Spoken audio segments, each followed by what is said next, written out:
I do believe that for me, coming into the scene, I never really look at age.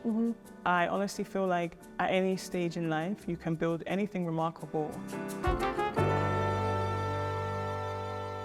We are here with Michelle Adepoju, the founder and designer behind Kílẹ ńtàr. Thank you so much for joining me today. Thank you for having me, Alex. I'm so excited to talk about your entire clothing line, which you are wearing today. Yes. And it looks beautiful.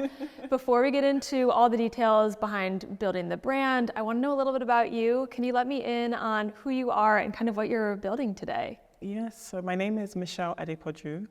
I was born in London, raised in Essex by traditional Nigerian parents. I would describe myself as someone that is very much led by curiosity, and that led me to start the women's wear brand Kílẹ ńtàr, which is a brand that blends traditional craftsmanship with modern innovations. Very cool. And a lot of what you do is kind of, like you said, a combination of more contemporary pieces, but also that traditional aspect. What about your Nigerian heritage and your Nigerian roots really inspired you to build a brand around it? Yeah, so I was born in London, raised in Essex, and one thing that really led me to my journey in fashion was, I would say it really started from my childhood. I always used to sneak into the charity shops in Essex and find pieces that really spoke to me. Yeah. And then I would go home, fray the edges, cut the sleeves, dye the top. But what was really cool about that was people would always ask me, where did you get that from? And I would make up a designer's name because I really loved the idea of having something that no one else had, one. Two, shopping in charity shops wasn't really a thing back then. So I didn't see it as fashion design, I just saw it as true self-expression. It wasn't until 2018 when I went on the most transformative journey across West Africa. And upon my travels, I met with amazing fabrics, amazing interior, amazing styles, and I really wanted to know, where was the source of this? How was these materials made? Where did this artwork come from? And I eventually found a weaving workshop, and honestly, when I walked into that space, I was so amazed by, to my right, I felt like I could hear music, which is the rhythm of weaving. To my left, I'd see a woman weaving on looms with natural born cotton. And for me, I feel like that really reconnected me to that younger child of me, like in my teen in Essex, shopping, recreating traditional styles, and then blending it and making it, changing it. And for me, that's when I would say Kílẹ ńtàr was truly born. Yeah. When you were in those early stages of your life, creating your own pieces that you had bought, secondhand, did you ever envision yourself building a brand one day, or was this truly just something you did for fun to express yourself? Yes, no, I had no idea. I didn't think I would ever be working in fashion. Yeah. I literally just saw it as something that was fun. It was interesting to me. I was always curious. So doing this was just true self-expression, literally, and I loved it. So I guess when I look back now, I feel like it makes sense now. Yeah. In hindsight, it's like it was all there. Yeah, exactly. Before starting the brand, though, what were you doing professionally? I was working in marketing. And what kind of experiences or skills or tasks that you had to do in that industry do you think you've brought into building this brand today? I'm sure a lot, considering you're always having to market it. Yeah, definitely communication. And I think that for me, it's so important to communicate with the customer, with the consumer, and that way is always changing. So how do we reach our consumers in a way that's relevant to today, but still staying true to ourselves? And I think with marketing, that's really truly the power of it. And I think we've been able to do that really well with our brand, and really been able to put people on our journey of our storytelling, how our crafts are made.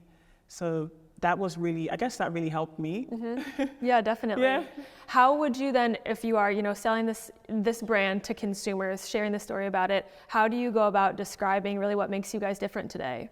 Yeah, for us, I think we did a few key things that really made us stand out.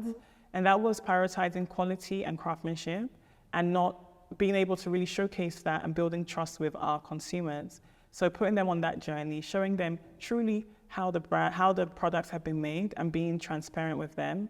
And what was really important for me was also building trust with our artisans in Burkina Faso, for example. When I first started, I wasn't able to have wholesale orders or make a lot of fabrics with our artisans. And that's because they really needed to trust us, and they really needed to understand that we value the work that they are doing and the rich tradition of what they are doing. And we were able to really showcase this online, as well as building something new. At the time, I hadn't really seen these type of styles, whereas a corset top or this type of modern dress in traditional fabrics, hand-woven fabrics, hand-dyed fabrics, in the way that Kílẹ ńtàr was doing it. And that really set us apart and made people curious. How does your design process look today, from maybe first idea you have to a sketch to then the products coming to life? Can you walk me through what the steps are? Yeah, so now we've been able to build an amazing team where I will come up with the design concept, the sketches with my design assistant, and then we would create the pattern, sample it, and most times, like this fabric, for example, design the fabric that I'd want, and send the swatches over, the colors, to our weavers who would make the fabrics, and then we'd start producing it like that. So everything is much slower. We make everything in-house at the moment, and that's the way we've been able to, that's the way we do it. And is this all happening in London? Are you working with weavers elsewhere? Where is the team located today? Yes, I work with weavers across West Africa in 5 different locations, different kinds of artisans, from beading in Kenya, hand dyeing in Nigeria, weaving in Burkina Faso, Senegal for gold jewelry making. So we've been able to, at the beginning, there was just one of me and my seamstress. And now we've been able to grow the brand to where we work with over 40 artisans across the continent in 5 different locations. So we create it all in this place and then we ship it globally. How did you find the right partners in those artisans? You know, I'm sure that as you have this vision in your mind, you need to make sure that the people you're working with have the same vision or are able to help you execute on these things. How did you land on the right partners to help you do so? I think for me, it's very important to share the vision. And I've been really blessed to have women who are able to believe in that. At the beginning, even the women I was working with, we kind of took a chance on each other. She was starting her career she wanted to learn how to sew, but she knew how to make patterns. And I wanted to start my brand. So I think it's really important to just build a team that understands your values and shares the same ethics as you.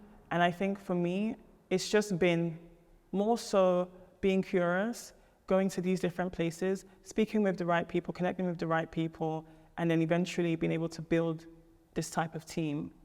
How do you go about building a creative brand and having that vision come to life while also building a business that can support itself? Because I bet sometimes those things are at odds with each other. Yeah. How do you make those decisions for yourself and for the brand? Yes, I think going back to building a good team, for me, I really felt that at the beginning, I used to pride myself in saying I was a one-woman team. I'm doing everything myself, from the marketing to the design to everything. But that really truly led to burnout. And now I've learned how to delegate. So I handle more of the creative direction and the marketing, but then have a really skilled group of people who are better than me, who are able to now push this vision more and be able to just work on what we all have. So most times we have weekly meetings and we all agree on the same goals and just continue to push that out there. What are some of those goals that you guys are setting week after week? Right now, we're really focused on partnerships and being able to partner with more people, more brands that align well with our vision. So that's working with more retailers across the globe, and as well as just really being able to push the brand out there on platforms like TikTok and being fun and relevant to the consumers of today. How do you feel like retail partnerships have impacted what you are building, in terms of partnering with some of those brands? What has getting your products into stores changed for you? What that has really done is we've been able to reach a more demographic. So the people that wouldn't have maybe necessarily discovered Kílẹ ńtàr at the time now shop from us on our website. And that has been really key for us, because one of the main things that we really wanted to do was reach a more wider range of people. And one of our retailers in the US has really been able to amplify that for us.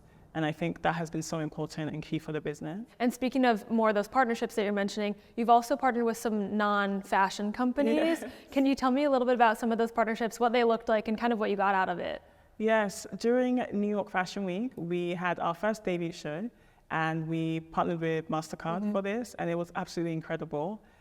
That really, for me, showed me how much we are taking African craftsmanship on the global stage. We were able to, during our runway show, we had traditional music being played. People were really moved by this, and that was really important. And that just, even we had our playlist played on Times Square as well with Spotify. So those collaborations were really great. Yeah, you also have dressed some celebrities for red carpets and other events, Tracee Ellis Ross, Yes. Victoria Monét, Naomi Osaka. How did these partnerships come to be? Most times the stylists reach out to us. So I think that we're clearly doing the right thing, and we've been able to make enough noise for them to reach us. And most times the stylists would reach out to us and we would give them the clothes, and the clients love it and wear it. So that has been, it's really showing me how much we're taking this to this level. Yeah. Has there been, in maybe one of those examples or a different example that you feel like is an I made it moment for you and Kílẹ ńtàr? I think that I made it moment, for me, I don't know if it's I made it, but because there's so many key things that have happened in the brand that I've just felt really proud of, right? And that is growing the team and training the weavers that we work with, as well as doing our New York Fashion Week debut for MasterCard. This really, it was more of just the impact that we had made and how moved people were. And I think that has always been the core of Kílẹ ńtàr, really collaboration and celebrating our crafts, and I think it's so important for me because when we think of luxury, for example, we are thinking of the Chanels or the Hermès, and I think we're really changing that narrative and we're putting African craftsmanship on the map for luxury fashion.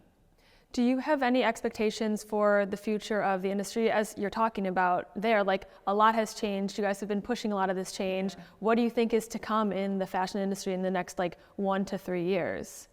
I think what would to become is maybe more collaborations, which is something I would love to do, collaborations with more heritage brands where they are seeing the innovations that's happening across the continent and seeing how they can partner with this to tell that story as well on that level. What are some of your best sellers today? In terms of the clothes? Yes. We have the Joyo top, which was the first item we ever released, which we've made it into so many different styles. And our best sellers are, we have this amazing yellow woven braided dress called the Ito dress. I know it. I've seen it all over Instagram. Yes, that has been great. Has there been any project you've worked on, someone that you've given clothes to or dressed, or anything else that you guys have really worked on in the past year that you feel like was a pivotal moment in getting more people's eyes to the brand? Yes, when we showcased our SS24 collection, we really highlighted that landscapes across Africa, actually.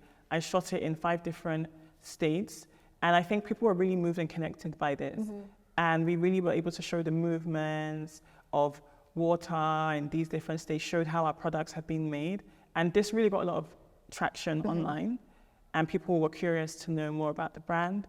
And we were able to continue to tell that story till today. Why do you think that generated so much interest? Was it just the seeing behind the scenes, the authenticity of it? What about that do you think attracted people? I think people really want to shop more meaningful these days. And people want to really know what is the truth behind the brand. So consumers are more conscious. And I think that this just was able to move and connect people and show that, this is a brand that isn't just about clothes, but it's about heritage, it's about showcasing landscapes, it's about being conscious about everything that they are doing. So I think this was this was a good point for us to make and show the world that we are more than just fashion. My last question for you, as a young designer, someone who is up and coming in this space, do you see youth as an advantage, a challenge? How are you using your age as someone who's under 30 years old to continue to build this brand? I think that I never really look at age. I honestly feel like at any stage in life, you can build anything remarkable. But I do believe that for me, coming into the scene, I wasn't afraid to do things that I've never seen before. And I guess not being afraid to be disruptive. And it could be maybe just me not necessarily having much like responsibilities. Yeah. I don't know. But I think that there was so much power in that. And it might not be from age, but I think I just really wanted to express that to the world. And you had some flexibility to do Yeah, so. exactly. I had that flexibility. I was able to travel and pack up and say, okay, let me go to Lagos, let me go to Burkina Faso, let me go to Senegal. I wasn't thinking about anyone. Yeah. I just knew that I'm really curious. I really want to create something that I haven't seen before. So let's see what happens. Yeah, I love that. Well, and you definitely are doing it. Thank you so much for joining me today. I cannot wait to see all else that you guys create and the different places that you end up. Thanks.